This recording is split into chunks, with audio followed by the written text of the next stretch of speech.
Doutor Ricardo, é verdade que quando o senhor entrega uma petição no fórum, já entrega ela dentro de uma gamela? É, mais ou menos.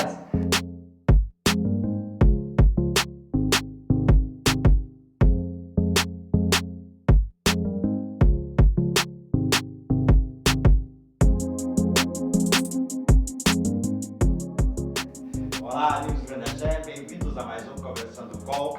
Iniciamos com a brincadeira, mas hoje o papo é sério. Hoje é o doutor Ricardo Sordi, um brilhante advogado que já tem se dedicado à religião. Aliás, vamos salientar aqui que é um brilhante advogado, mas que dança de pé descalço como nós, né? É. Brilhante eu não sei, mas que dança, dança. Não, brilhante, eu posso dizer isso, até porque tenho vários testemunhos. Doutor Ricardo, muito obrigado por nos receber. Vamos conversar um pouquinho sobre os direitos e deveres dos africanistas, mas das pessoas em geral, né? Vamos.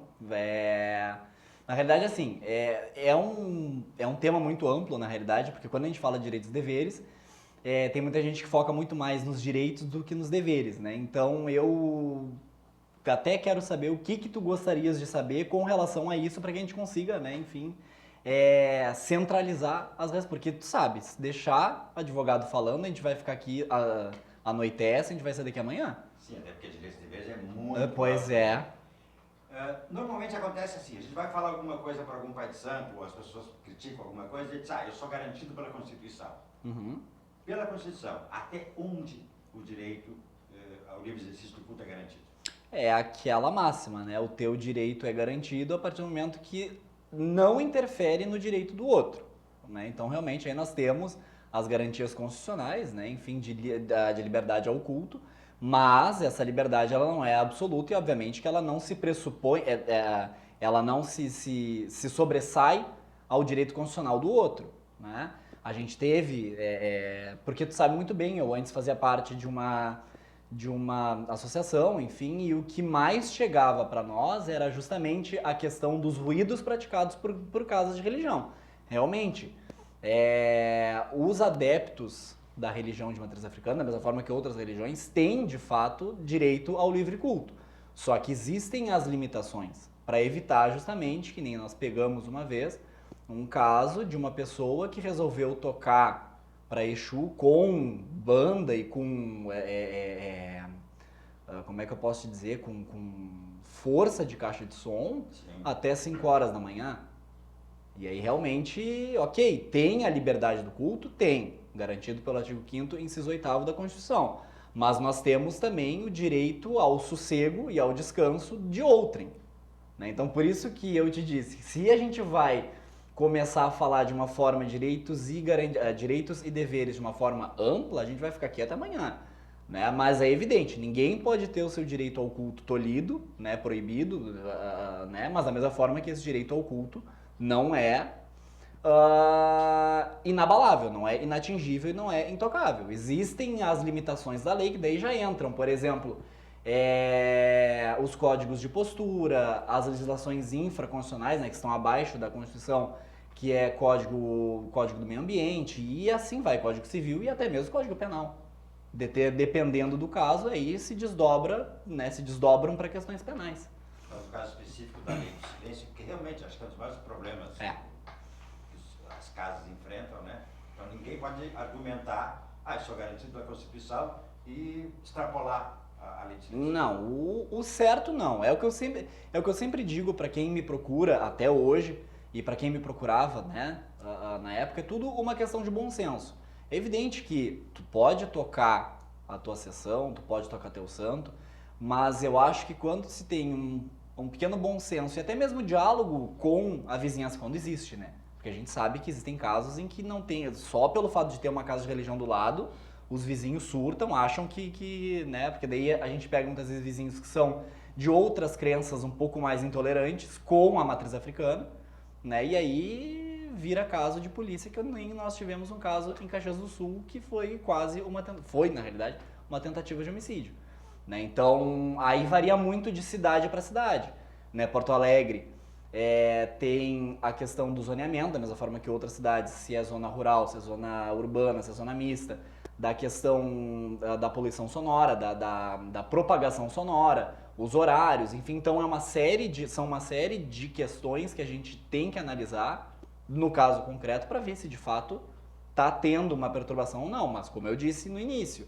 não é porque tu tens o direito ao culto que tu vais botar 50 tamboreiros para tocar, seja para caboclo, seja para santo, seja para catiço, até 5 horas da manhã de uma segunda-feira.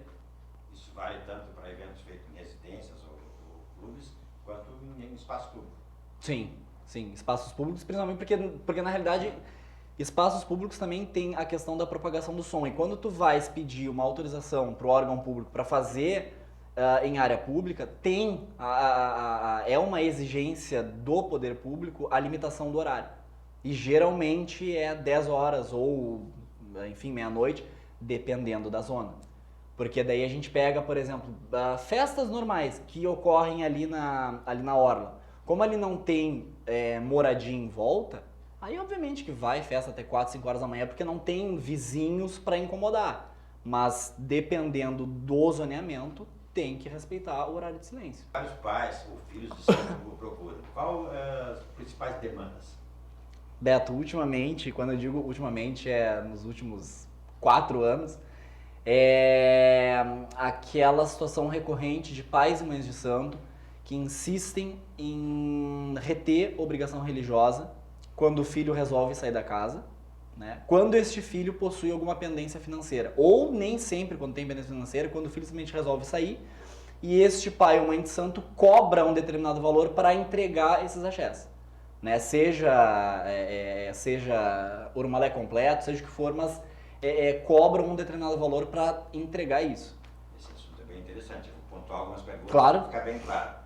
O pai de santo pode reter a obrigação? Não. Quando o filho está devendo? Não pode. Não pode. É a mesma coisa, Beto, não mal comparando. Tu hoje veio pra cá, deixou teu carro no estacionamento, né? E tu não tinha dinheiro e tu não conseguiu pagar este valor do estacionamento. O estacionamento não pode reter teu carro te obrigando a pagar o valor do estacionamento, né? Eles vão te notificar, vão entrar com uma ação de cobrança deste valor, mas eles são obrigados a permitir que tu saia com teu carro. Nesse caso específico, a gente tem, além de um possível crime de extorsão, a gente tem, neste caso do carro, né? Sim. Que tu vais estar lá retido junto. Nós temos um crime de cárcere privado, né? No caso de obrigações religiosas, a gente tem flagrante um caso de extorsão, né? Porque tu estás barganhando a devolução de um objeto sacro, de um objeto sagrado, mediante pagamento. E existem os meios legais, para isso que existem os advogados, para isso que existe o judiciário. Tá devendo? Não tem problema. Devolve esses axés pro filho e procura os meios legais de cobrança. Não é que ele vá deixar de pagar, mas não pode coagi-lo dessa forma, né? Eu tive um caso, inclusive, estávamos agora antes, né, conversando, de uma ação que nós precisamos cumprir de busca e apreensão com o uso de força policial. A gente teve que arrombar a casa da mãe de santo porque ela estava se negando e disse que não ia entregar e ameaçava, inclusive, botar fogo, quebrar, enfim. Então, tudo foi feito na surdina, sem que ela ficasse sabendo, para justamente preservar aquele material religioso desse filho de santo. E se ela tivesse feito isso, tivesse quebrado antes de entregar? Aí a gente desdobra... Chato de outra maneira, né? Aí a gente desdobra, porque tem isso, né? Tem os que fazem maldade, né? Lá jogam coisa em cima, enfim. Aí a gente desdobra justamente para a questão do tão falado pela sociedade, né, do dano moral, né? Eu já tive casos assim que a gente realmente reconheceu o dano moral aí, né? É o que eu falei, não mal comparando, é a mesma coisa de um padre que sai de uma determinada igreja e o representante daquela igreja pega a bata desse padre e toca fogo. Não pode fazer isso. Aquele objeto é dele, é de uso pessoal dele, da liturgia dele, da prática religiosa dele. Tu quer cobrar, voltando para cobra, mas nos meios legais. Não retém e muito menos destrói. Bom, saber claro que você não está incentivando ninguém a não pagar. Não. Correto, Paguem. Uma vez ajustados os valores, pagar certinho, eu tive a obrigação e pronto. Desde que tenha sido previamente acertado Exatamente. Que esse valor seria cobrado. Porque muitas vezes acontece isso, né? Do pai de santo ou da mãe de santo, para ter uma casa cheia, aceita qualquer filho, diz que não vai cobrar, que não vai, né, que tá tudo certo, aí quando o filho resolve sair, fala, não, mas olha aqui, ó, tem a minha tabelinha, e aí eu vou te cobrar o burido, eu vou te cobrar não sei o que, eu vou te cobrar a cabrita, a água que tu usou pra tomar banho, tá aqui, ó, tu me deve 25 mil reais. Tudo tem que ser previamente acertado. Pois é, nesse caso, essa cobrança juridicamente ela é devida, não? Ou consegue? Eu entendo que não. Eu entendo, porque justamente toda e qualquer cobrança, todo e qualquer valor, ele tem que ser previamente ajustado. Porque não deixa de ser uma relação negocial. Não deixa de ser uma relação jurídica de prestação de serviços, por assim dizer. Então tu prestou, já que tu vai prestar esse serviço de assistência religiosa, tu tens que deixar bem claro desde o início que esse filho entrando não vai ter cobrança. Todavia, contudo, se tu resolver sair, eu vou te cobrar o que tu usou, ou o que, né, enfim, mas tem que ser previamente acertado. Tá, então, não havendo ajuste, o filho de santo procura um advogado, nesse caso o doutor Carlos, claro, né? E ele vai entrar com uma ação para poder retirar, então, os pertences, os bens deles lá. Exatamente. Né? E o pai de santo pode tramitar com uma ação de cobrança. Pode. Normal, vai ter o tempo da justiça, enfim, Sim. né? Sabe-se lá se recebe, mas aí é outra história, né? Sim. Que custos teria um filho de santo para fazer isso? Depende em que sentido, né? Porque é uma pergunta um pouco capciosa, Beto. Tu tá querendo me deixar em maus lençóis aqui. Mas isso é caro, é barato? Depende muito. Tipo assim, ó, eu, Ricardo, particularmente, quando envolve justamente essa questão de obrigações religiosas, eu sei que é algo que é muito afeta a pessoa. E obviamente que eu não vou me usar deste fato para cobrar horrores. Eu cobro o justo, né? E previamente acertado com o cliente, sem surpresas, né? Depois, ao final. Doutor, para evitar esse problema, é necessário fazer um contrato desde o início? Ou isso pode ser um acordo verbal, ou print de WhatsApp, coisa assim? Como um bom advogado que sou, eu sempre oriento a fazer contrato. Sempre. Independente se é filho de santo, sempre faço contrato. Porque daí evita dor de cabeça. Né? Porque, como é que eu vou provar que eu cobro? Como é que eu... Faz um contrato que é melhor. Mas a gente sabe que não tem como fazer. Que é humanamente impossível e nem todo mundo tem tempo, né? Então, uma conversa de WhatsApp entre o pai de santo e o filho de santo antes dele entrar, fazendo determinados alertas, né? Enfim, claro, isso quando o filho, por exemplo, não paga os axés para fazer, né? Agora, como temos casos também, por exemplo, de filhos de santo que pagam os axés parcelados, né? E aí chega nos últimos 3, 4, 5 prestações, deixam de pagar e querem sair. Aí é mais fácil ainda, porque o pai de santo ou a mãe de santo vão ter os comprovantes de Pix, de seja o que for anteriores, né? E vai conseguir demonstrar esse traço. Ó, eu cobrei tanto, ele foi pagando, mas ele deixou de pagar aqui, aqui, aqui. Então, modos para cobrar tem. Só que também, muitas vezes, quando fica muito na boca... Porque eu sempre brinco, Beto, no direito brasileiro, infelizmente, não ganha quem tem razão. Ganha quem faz a melhor prova. Então, quem conseguir demonstrar efetivamente se deve ou não, obviamente é que vai levar esta ação. Então, é tudo na base da prova. Se conseguir demonstrar que realmente aquele filho devia e que ele foi alertado de que seriam cobrados determinados valores, não vejo problema nenhum. Até é direito do pai de santo, inclusive, não só é obrigação do pai de santo devolver os objetos, como é direito dele de receber por aquilo que ele fez por aquele filho de santo. Não é porque as pessoas têm que também perder um pouco desse vício de achar que o pai de santo ele vive do ar. Ele vive, né, enfim, todo mundo sabe que quem vive da religião, ainda que para a religião, e que não tem tempo para trabalhar, sabe que ele tira o seu sustento do ritual que ele faz. Então é bom ter, inclusive, bom senso, sabe? Poxa, o cara, ele não trabalha, ele me ajudou quando eu precisei. Pra que tu vai, né, criar mais essa quizila? Entende? Da mesma forma que quem merece ter a sua obrigação devolvida, quem trabalhou por aquela obrigação merece ter a sua contraprestação honrada. Porque daí a gente vai estar incentivando simplesmente inadimplemento a rodo por aí. E não pode funcionar assim. Ninguém vive do ar e nem o Dr. Ricardo, né? Não. Então, para evitar litígio, o ideal é o acordo sempre, né? Bom senso, né, Beto? Que é o que deve guiar toda e qualquer relação humana. Dr. Ricardo, vamos voltar lá para o começo, que nós falamos em Constituição, falamos em direitos. Uma dúvida. As casas de religião, para terem esses direitos, elas precisam ser regulamentadas a nível de CNPJ?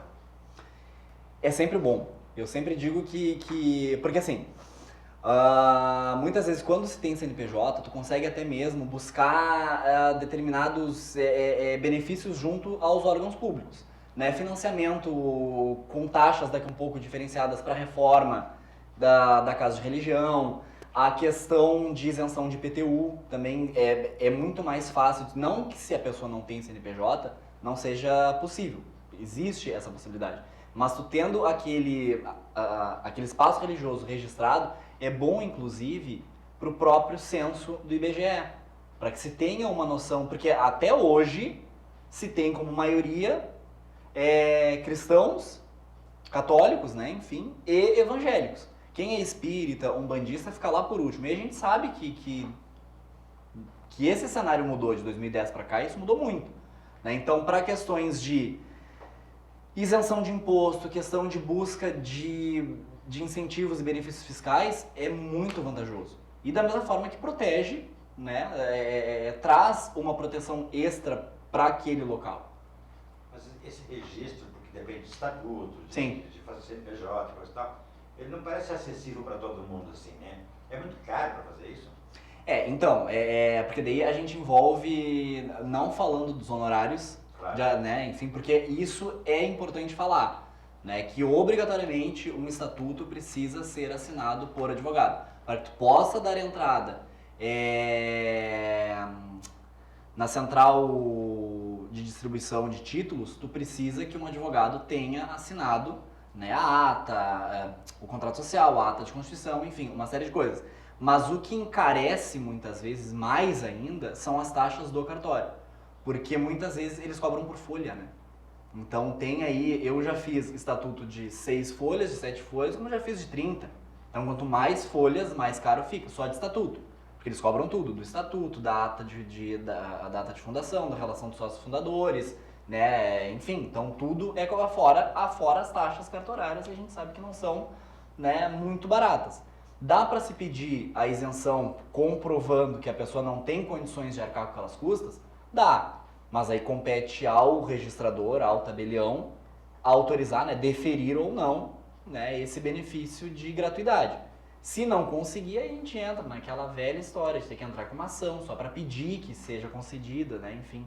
Mas não, eu preciso ser honesto, não é tão barato não para registrar. Né? Existe, como eu disse, existe essa possibilidade de não se cobrar essas custas de cartório, existe. Mas daí é analisando o caso concreto.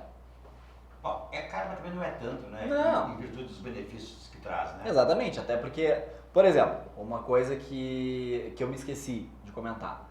Né? Daqui a um pouco, se já tem CNPJ, dá para abrir uma conta no banco, vamos supor. Para aquele pai de santo ou para aquela mãe de santo que cobra mensalidade ou que cobram os axés né, para enfim fazer, ou até mesmo axés de clientes ou dos próprios filhos, né, enfim, esse valor que entra dá para se inclusive discutir uma questão de isenção de imposto de renda, né, porque da mesma forma que igrejas e templos de outras naturezas têm isenção fiscal, o povo de axé também tem. Só que ninguém busca. Também, não tem? Sim, tem, tem desconto de IPI muitas vezes. Enfim, existem benefícios fiscais, né, que se dá para, enfim, Bom, da mesma só forma. o IPVA, dependendo do carro que o pai de santo Pois é. já paga todo o estatuto. Pois só é, no banco, né? exatamente. Doutor Ricardo, nesses tempos de intolerância religiosa, o pessoal tem me procurado para ações desse tipo, de injúria, de intolerância, de racismo? Ah, sim. Inclusive, acredite ou não, o que mais me aparece aqui são pessoas que são de religião, né, tendo problemas com outras pessoas da mesma religião. Devagarinho. Se eu sou de religião, eu não posso atacar outra pessoa que é da mesma religião minha. Não. Existe uma diferença, é o que eu sempre digo. Existe uma diferença da pessoa criticar. Na minha casa não se faz amalá com jiló, a gente faz com carne de peito e folha de mostarda. Tem essa diferença de discordar da forma como aquela pessoa realiza determinado ato. Agora, tu afirmar que o jeito que tu faz é o correto e que aquela forma daquele irmão de fé tá errado, é bequice, que não tem fundamento, começar a ofender e a menosprezar a fé daquele irmão, ainda que seja de religião, pode sofrer as consequências de um crime de racismo religioso, da Lei 7716, ou do Código Penal, ali a partir do artigo 138 do Código Penal, pelo que minha memória não me falha. Mas se todos recorrerem à justiça, pelo que se vê, especialmente nas redes sociais, vai inundar o fórum, né? Ah, pois é. Pois é, eu tenho um dos meus clientes tem em torno de 15 liminares para não tocarem no nome dele, justamente por causa disso. E se tocarem no nome dele, é multa. E são multas pesadas. São multas pesadas. Teve um dos processos é R$ 1.500 por dia. Ou melhor, por dia não, por menção. Então, se numa única postagem mencionar 10 vezes, você me ajuda? 15 mil reais. 15 mil reais só de multa. Então, é o que eu sempre digo, tem que pensar muito bem. Discordâncias, divergências, sempre vai ter, mas sempre com respeito. Não é porque eu não concordo com a forma como se faz aquele amalá para Xangô de Bede que eu vou dizer que aquele amalá de Xangô de Bede está errado. E que não funciona e que, né, tem uma grande diferença. Na minha casa não se faz assim, mas se na tua tá funcionando, ótimo. É uma coisa. Agora dizer, porque tu não tem fundamento, porque tu é um sem vergonha, porque tu é... E aí começa as palavras de baixo calão, que eu não vou repetir, porque, né, é feio. Mas, tu sabe muito bem o que eu tô querendo dizer. Parece que eles inventam uma cada dia, né? Pois é. Pois é. Então, tem que cuidar isso muito. Tem que... como eu disse, tu pode discordar dentro do respeito. Simples. Tenho casos cíveis e criminais de quem é de religião processando outra pessoa que é de religião, né? Ameaçando que se tu não pagar o meu axé, eu vou botar a minha pombagira para trabalhar para ti e ela vai destruir tua vida. Isso pode se configurar crime de ameaça e crime de extorsão, né? Se tu não me pagar, eu vou derramar dendê nas tuas obrigações de santo doce, enfim, uma série de coisas, né, que não pode fazer. Esse caso de ameaça com entidades, acontece muitos processos assim? Não são tão recorrentes, mas acontecem. Inclusive da própria entidade, né, seja ela qual for, mandar áudio por WhatsApp ou por outros, né, enfim, ameaçando aquela pessoa. Ou tu paga o axé do meu cavalo, né, ou eu vou fazer da tua vida um verdadeiro inferno. Então, quem não quiser se incomodar com a justiça, vamos maneirar na hora de digitar ali. Exatamente. Pode custar caro. Pode, não só custar caro, mas dependendo do tipo de ofensa, da forma como tu fala, a gente consegue descaracterizar um crime, por exemplo, de injúria racial e partir para um crime de racismo, que é inafensável. E é um crime hediondo, né? E aí é reclusão. É o que eu sempre digo, tem o Código Penal e outras leis que prevêem penas, né? Tem as penas de reclusão e tem as penas de detenção. Detenção, no bom português, é bobagem. Sim. Reclusão é cadeia. É no mínimo regime semiaberto, né? E caso de racismo religioso, pela lei do crime de racismo, a 7716, é regime fechado. Sempre regime fechado. E preconceito, por exemplo, se um gay ofende outro gay?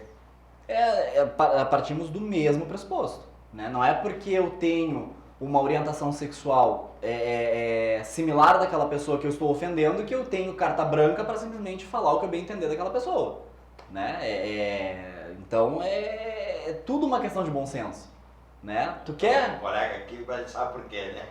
Tu quer ofender alguém, ofende, na realidade não ofende, né? Mas tu quer ofender, Ou melhor, ao invés de ofender, por que tu não chama essa pessoa pra que você se acerte? Né? Já tem tanta gente... eu tava esses dias comentando com o meu sócio, já tem tanta coisa ruim acontecendo na cidade, a gente tem pessoas que estão matando outras porque perdeu num jogo de sinuca, outro porque o filho buzinou e eu não gostei dessa buzina. Vamos tentar dar uma amenizada, né? Até porque a gente sabe muito bem, né, Beto? A gente lida com outro tipo de energia, a gente lida com outro tipo de ancestral. E eu tenho certeza que eu não sou porta-voz de santo, né? Mas eu tenho certeza que santo não compactua com esse tipo de pequeneza, né? Brigar porque eu faço a malá com jiló e o meu e a outra pessoa faz com carne de peito. É complicado, né? Eu penso assim, pelo menos. Doutor Ricardo, eu vou lhe fazer um convite para nós mantermos um programa semanal, quinzenal, mensal, dependendo da sua disponibilidade de tempo, né? Para responder essas questões dos africanistas aqui na página do Grande Axé. Olha, eu acho que seria interessante. Até, como eu digo, eu não sou o suprassumo do conhecimento, mas eu acho que realmente faltam pessoas para esclarecer determinadas situações. E como eu lido com essas questões religiosas, na realidade, desde lá 2015, mais ou menos, 2014, eu me sinto, inclusive, honrado pelo convite. Aceito, sim. Então, a galera do Axé já sabe daqui uns dias. Mas não pode entrar para me xingar. Não, com certeza não. Nossos amigos são todos educados. Nenhum deles tem problema dessas ações que o senhor se referiu agora há pouco. Porque se me xingar, tem processo, né, Beto? Mais um, né? Processos. O senhor não atua só nesse âmbito religioso. Não. Eu tenho, assim, ó, a minha área de atuação e carinho, por assim dizer, é a área de direito de família e sucessões. Né? Eu até brinco que eu nunca dou certo com ninguém, porque eu vou contra aquela velha máxima da igreja de que o que Deus uniu, o homem não, né, separa. Eu já separei tanta gente que eu acho que eu tô sofrendo punição divina, né? Separou, então tá, então tu não vai dar certo com ninguém, sabe? Mas a minha área, na realidade, que eu tenho uma grande sintonia é a área de direito de família e sucessões. Gosto muito, né? Principalmente dessa questão de pensão alimentícia, né? Que sempre vem uma Maria da Penha, a gente sempre pega um homem que não aceita, que acha que é o dono da mulher e que pode simplesmente mandar e desmandar na vida dela, dizer quando é que ela sai, quando é que ela não sai, com quem que ela tem que falar, quem que ela não tem que falar, que a gente sabe que muitas vezes desdobra em bobagem, né? E no escritório a gente tem, obviamente, pessoas que fazem direito previdenciário, que atuam na área trabalhista, né? Então nós atuamos numa gama muito grande. A gente pega praticamente todas as áreas do direito. Eu, Ricardo, particularmente, é a área de direito de família e sucessões, e essa parte de direitos religiosos, por assim dizer. Direito de família e sucessão. O senhor falou, se referiu a Maria da Penha ali, mas antes da Maria da Penha também tem uma série de divergências entre casais, entre pessoas, aí, que pode ser resolvida via judicial, não? E até mesmo extrajudicial, né? Eu sempre, tipo assim, Beto, eu sempre vou priorizar, como eu disse, o diálogo e o acordo, né? Sentar para conversar como duas pessoas adultas, enfim, independente de qual modalidade de casal que é, sentar, conversar como duas pessoas e decidir o que vai ser feito, né? Temos casos né, enfim, casais que geralmente são pessoas mais jovens, né, principalmente, que ou namoram ou passam a morar junto, enfim, aí depois de um certo tempo não dão certo, mas tinham o costume, por exemplo, de gravar os momentos íntimos, né? E uma das pessoas resolve que, já que tu não quer ficar comigo, então eu vou me vingar de ti. E começa a divulgar as imagens, seja nude, sejam vídeos íntimos, né? Enfim, isso é gravíssimo, inclusive. Né? Isso gera dano moral, isso tem toda uma consequência civil e criminal, principalmente. Eu tive um caso que hoje a pessoa que divulgou está presa. E é possível de imediato já parar essa divulgação? Sim. Mediante uma ação judicial, sob alguns argumentos, enfim, mas para acessar. Né, pra lá derrubar link, seja o que for, mas tem como sim. Nesse caso que o senhor se referiu, além de danos morais. Além dos danos morais, isso, além de danos morais e a persecução penal depois, né? Porque, como eu disse, isso tem vários desdobramentos, né? E, obviamente, o mais grave é a parte criminal, né? Evidente, que dá cadeia, né? E abalo psicológico, né? Enfim, porque não é porque nós estávamos tendo uma relação, por exemplo, que só porque terminou tu tens carta branca para divulgar o que a gente gravou na nossa intimidade quando estávamos juntos, né? Terminou tudo, inclusive qualquer tipo de divulgação. Ele tá tudo junto, né? Exatamente, né? Apaga que é para não se incomodar. Então, para não ter problema judicial, primeiro, o bom senso é fazer um contrato. Aliás, primeiro um contrato. Na hora do contrato, o bom senso. Exatamente. Depois o cuidado, então, de não ofender ninguém na internet aí, porque o Dr. Ricardo está aqui para mover as ações. Aí eu cuido bem. E depois, fez imagens, ter esse cuidado, então, de haver uma separação, ou qualquer briga, enfim, jamais divulgar para não correr não o ter problema. de ser preso, né? Exatamente. E é muito engraçado que muitas vezes a nossa secretária, ela até brinca comigo, né, que eu ganho para ficar em rede social. Aí eu falo assim, mas tu sabe os clientes que a gente tem e os problemas que a gente tem, então eu tenho que praticamente ficar monitorando determinadas redes, determinadas páginas quase que 24 horas, né? Justamente por causa disso, porque a gente tem processo que tem multa, a gente tem processo que tem, enfim, né? Então a gente precisa cuidar, até porque é a vida de uma pessoa. Eu não trato, Beto, um cliente como a pasta 5010 do meu organizador. Eu trato o Beto como cliente Beto, trato qualquer pessoa como o cliente, ele não é só mais um cliente, né? E é por isso muitas vezes que muitos clientes que eu tive para uma determinada situação voltam para outras por causa disso. Eu lembro de qualquer pessoa que me procurar, eu tive processo com essa pessoa há 8 anos. Se ela me procurar hoje novamente, eu vou lembrar o que teve, o que aconteceu, para dar sempre o melhor atendimento para essa pessoa.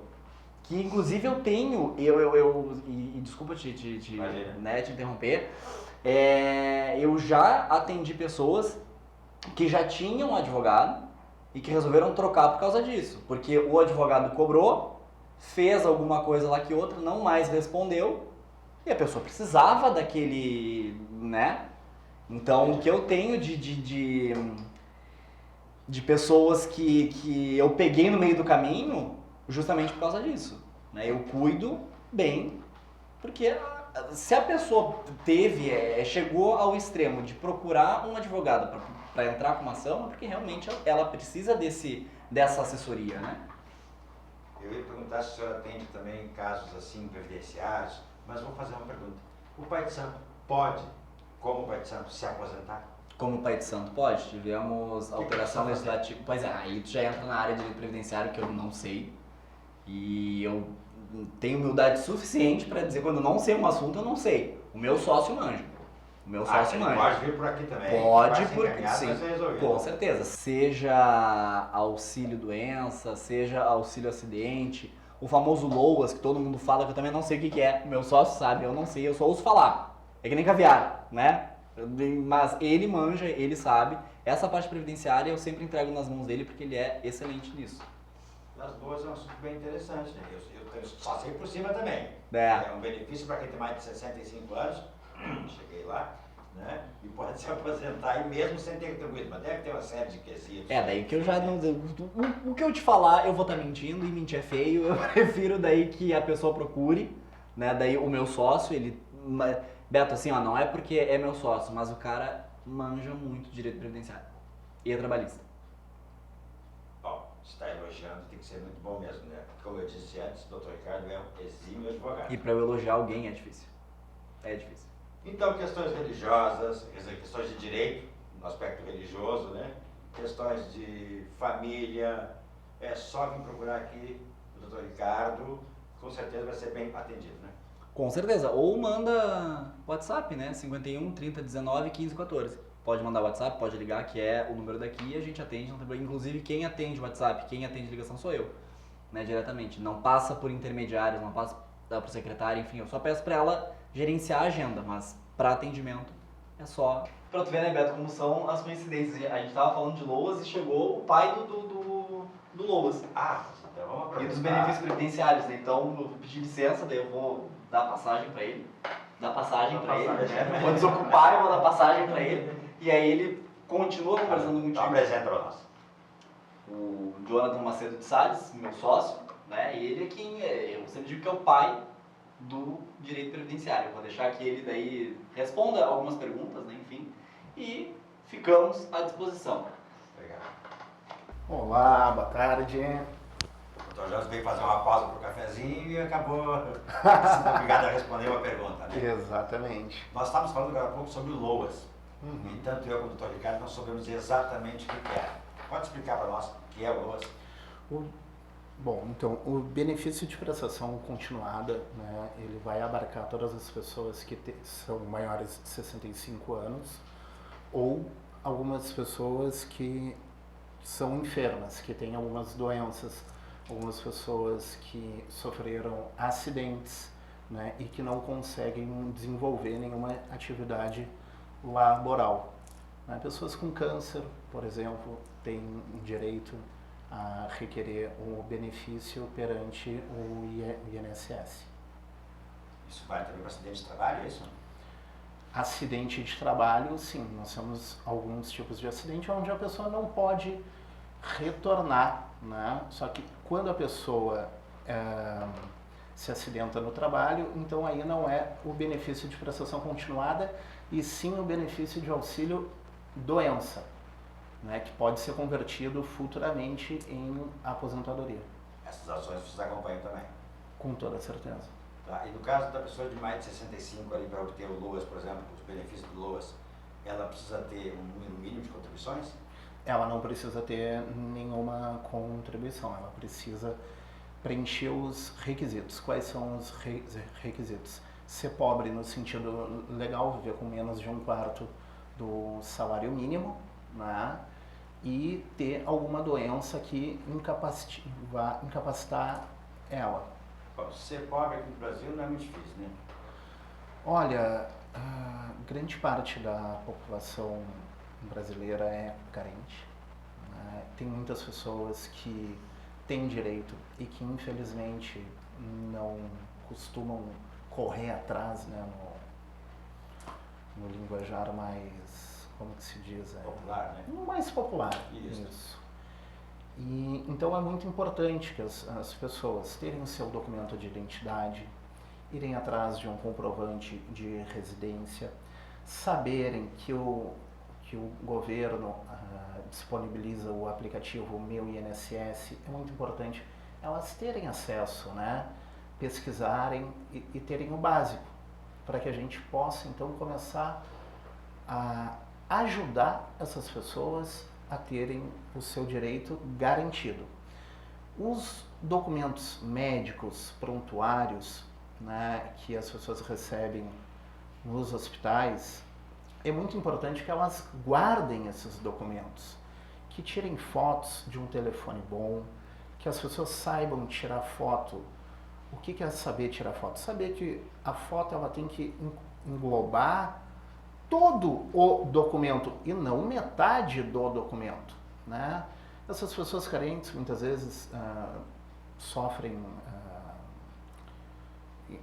passam por inúmeras situações em casa, como enchente, chuvas, e às vezes os documentos acabam se indo, muitas vezes retornam no hospital e não tem esses documentos. Então, essa é a maior, como que eu vou lhe explicar, dificuldade que nós como operadores do direito nós temos. Quando o cliente que tem direito a requerer o benefício é visível, agora ele carece de documentos. Então esse é o alerta que eu faço. Então, retornando ao seu questionamento sobre o acidente de trabalho, essa pergunta ela é muito importante, porque nós temos um benefício que é pouco conhecido que se chama auxílio acidente. Algumas pessoas conhecem como um vulgo pecúlio, né? Então, o que é esse benefício? Todo trabalhador segurado do INSS que estava segurado seja trabalhando ou em seguro-desemprego ou no tempo de carência, e a pessoa vem então a sofrer um acidente e fica com uma sequela por causa desse acidente, ela faz jus a receber 50% do valor do benefício de auxílio doença, até quando? Até praticamente se aposentar, com 13º salário, e mais ou menos 40% desse benefício vai englobar na aposentadoria. E esse benefício praticamente ninguém conhece, né? Muitos trabalhadores sofrem acidentes. Mas, Jonathan, e quando que é a prescrição, né? Se eu me acidentei há 15 anos atrás, eu tenho direito a receber esse benefício? Sim. Se restou sequela, o trabalhador, o segurado do INSS, faz jus a receber esse benefício. E no caso do trabalho informal? No caso do trabalho informal, essa é uma ótima pergunta, porque aí então nós temos que reconhecer o vínculo de emprego, né? Ah, mas doutor, passou mais de 2 anos para eu ingressar com uma ação trabalhista. Não tem problema, nós temos dispositivos no nosso ordenamento para recuperar essa situação. Até porque também há a questão da informalidade, né, doutor? Mas isso é um assunto para outro dia, com o doutor Jonathan ou o doutor Ricardo. Tem dúvidas sobre questão previdenciária? Pode vir aqui também, é isso? É isso aí, né? Nós sempre estamos aqui de portas abertas, não cobramos a consulta, né, para questões previdenciárias, e o nosso intuito é de trabalhar e ajudar a população. Benefício na mesa é igual a comida na mesa. Vou deixar bem claro, não cobra consulta para questão previdenciária. Exatamente, previdenciária. Ah, não, porque senão a porta do doutor Ricardo não vai nem fechar mais, né? E o doutor Ricardo cobra, ele está aqui ouvindo. Muito obrigado, doutor. De nada. Até outra oportunidade. Até outra, muito obrigado. Quer saber mais? Andradas, 11h37, sala 1514. doutor Jonathan e doutor Ricardo. Isso mesmo. Muito obrigado, doutor. De Nós vamos nada. voltar a conversar ainda, hein? Amém. Doutor Ricardo, queria encerrar com 2 mensagens. Uma do doutor Ricardo, para os nossos amigos, e a outra depois do Ricardo, que é um religioso também, né? Mensagem do Dr. Ricardo. Isso. Bom, é difícil, né, Beto, a gente conseguir separar o personagem, né, o advogado Ricardo, da pessoa Ricardo, né, mas o advogado Ricardo sempre fala, não faz GG em rede social, não faz, não xinga o amiguinho, não diz que o amiguinho tá fazendo coisa errada, não faz, deixa o amiguinho fazer do jeito que ele tá fazendo. Porque quando a gente passar a respeitar o espaço do outro, a gente vive em paz e em tranquilidade, né? E se porventura algum amiguinho te incomodou, procura o Ricardo, advogado, o Ricardo te ajuda.